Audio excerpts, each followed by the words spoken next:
These weather modulations that are happening are really being indicted by these AI quantum servers. They are linked to the deep underground military bases, these infrastructures. They're interfacing with satellite pulse tech that is basically also connected to these subatmospheric ion scatterers. So they basically influence the ion particles within the air. These are also going to include the HAARP-like transmitters that also play with the weather modulation, even though they say it doesn't, it does. And what this is doing is it's intentionally seeding all of this weather with atmospheric nanoparticle net. So again, playing with the atmosphere, playing with the nanoparticles, playing with the ions in the air.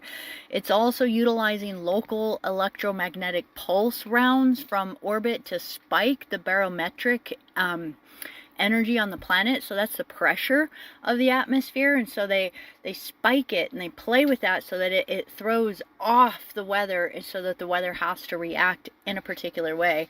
And then they're also working with these through basically their own psychotronic types of technologies. So again, they don't mess around with a lot of star seeds and psychic beings and experiment with them without realizing the power of consciousness. So they also have these consciousness embedded artificial AI kind of technologies that also pulse through conscious intentions into the field to work with what they're doing with the weather.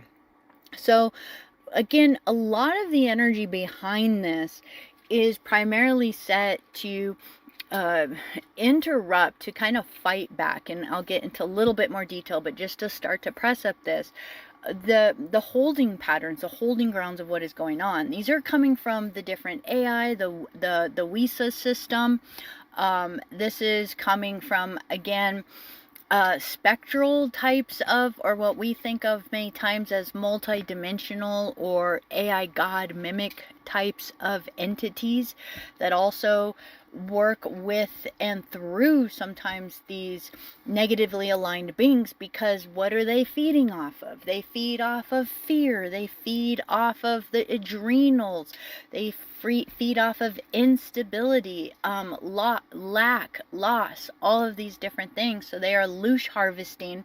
So they a lot of times will piggyback on to what a lot of the, say, WISA systems, the Draco beings, the Greys, and these kinds of things, the AI God mimicry kind of entities will always kind of be involved within there, because they love this stuff. They love to just feed off of the loosh of the fears and the insecurities of humanity as this is going on. So let's kind of look at a little bit more of the deeper energy. So we're recognizing this is connected to the deep underground military bases. A lot of these are actually here. It's not a coincidence that we are here right now in the Dakota area. And then of course through the Midwest corridor, and there's a few of you that are in these areas that you're getting hit a lot harder or seeing a lot more of it than we are. We're in it enough to be part of the experience, but I know some of you are definitely in the thick of it, hearing the sirens go off and all of these things. And what this is there's these active breach protocols that are happening. So within the inner tunnel systems and these deep underground military bases, these are all over. So these are going to be South Dakota, literally here in the Black Hills where we are right now. There's other ones in Nebraska. There's an Air Force base there where there's massive things happening. Missouri, especially the Ozark Plateau and the deep underground military bases. So Missouri's like a big platform place for a lot of this, even in the energies of, say, eastern Montana. And I will tell you, when we traveled through eastern Montana, as we started to make our way into Wyoming, there was something in my body where I was just like, I can't wait to get out of here. I can't wait to get out of here. There was something on those reservation lands that just did not feel good, and I get a little bit more insight into why now. These tunnels, a lot of them were pre-Atlantean, so it's very interesting that some of you are really tapping into a lot of the pre-Atlantean stuff, even in the Florida area. But again, remember, a lot of these pre-Atlantean, the crystalline, inner Earth, the places that were built out, a lot of them by the Alpha Centaurian, so it's interesting Earth is aligned to Alpha Centauri right now.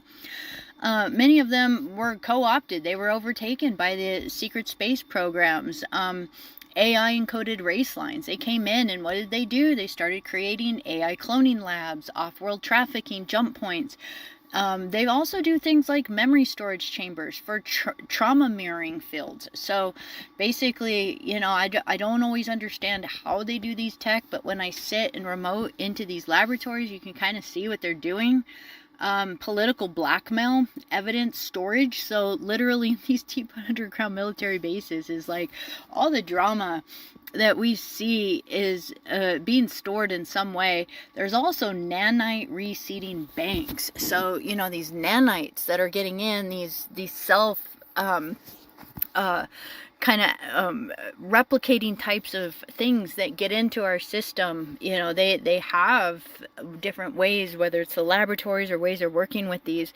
So what is happening within here is the Christic Earth codes, us, as we're doing the work, the Christic Earth codes are reawakening. So this is why I keep saying the guardian message is you guys are so powerful. What you are doing, it's so important. And as you are helping to reactivate these codes in the subgrid, and it's literally pushing out the reversal geometry that has kept these deep underground military bases cloaked. And this is why I keep saying things are getting uncloaked. It's not that it wasn't there before. It's just there's been almost like these artificial overlays over them to where it's like you just don't see it. It's like kind of like we talked about with the megaliths in Montana. It's like they were there. They were always there. People were walking by them all the time. And all of a sudden one day, wait, there it is. I see it plain as day. And then how do you unsee it? Once you see it, you really see it. It's because these cloaks start to go away. It's kind of like when we talk about the reptilians having kind of like a field around them that refracts and that makes them appear human, kind of. And then we talk about, oh, their tech is glitching, when you can kind of start to see some of the reptilian things happening. Well, that's the same thing. It's basically that the cloaking devices are starting to malfunction, and the land itself is rejecting the AI mapping. So the artificial grids, the Jehovian grids, the White Eagle grids, and all of these different things are starting to really get rejected, you know. And these are going to be a lot of the ones we haven't maybe talked as much about, but you know, the dragon grids, the Michael Mary turnstiles, obviously they have been correcting, but that is going to continue to